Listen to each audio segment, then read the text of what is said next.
ഇങ്ങനെ ചക്ക വെട്ടിട്ട പോലെ കിടന്നുറങ്ങരുത്. ആരെങ്കിലും വന്ന് പൊക്കിക്കൊണ്ടുപോയാലും കൂടി അറിയില്ലല്ലോ. ഇന്നലെ രാത്രി ഞാൻ വന്നിരുന്നു. ഉറങ്ങിക്കിടക്കുമ്പോ നിന്നെ കാണാൻ നല്ല ചന്ത. നിന്റെ കൂമ്പിയ താമരമൊട്ട് പോലുള്ള ഈ കണ്ണുകളും. അങ്ങനെ പോവല്ലേ, പറഞ്ഞാ വിശ്വസിക്കൂലെന്ന് അറിയാവുന്നോണ്ട് തെളിവിനായിട്ട് ഞാൻ സാധനം എടുത്തിട്ടുണ്ട്. കാണണോ? ഓ തറാബി ജൽദി കൊൻ ബൽവത്താന കപ്പലുമായി എത്തും.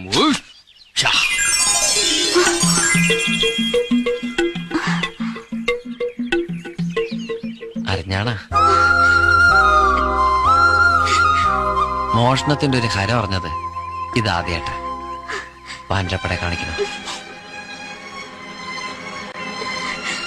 ജീവിതത്തിൽ ഒരിക്കലും മറക്കാനാവാത്ത രാത്രി എനിക്ക് സമ്മാനിച്ചല്ലേ. ദാ വച്ചോളൂ. ഇതാ അരക്കെട്ടിൽ അങ്ങനെ ചുറ്റിപ്പണഞ്ഞ് കിടക്കണ കാണാൻ നല്ല ഭംഗിയാ.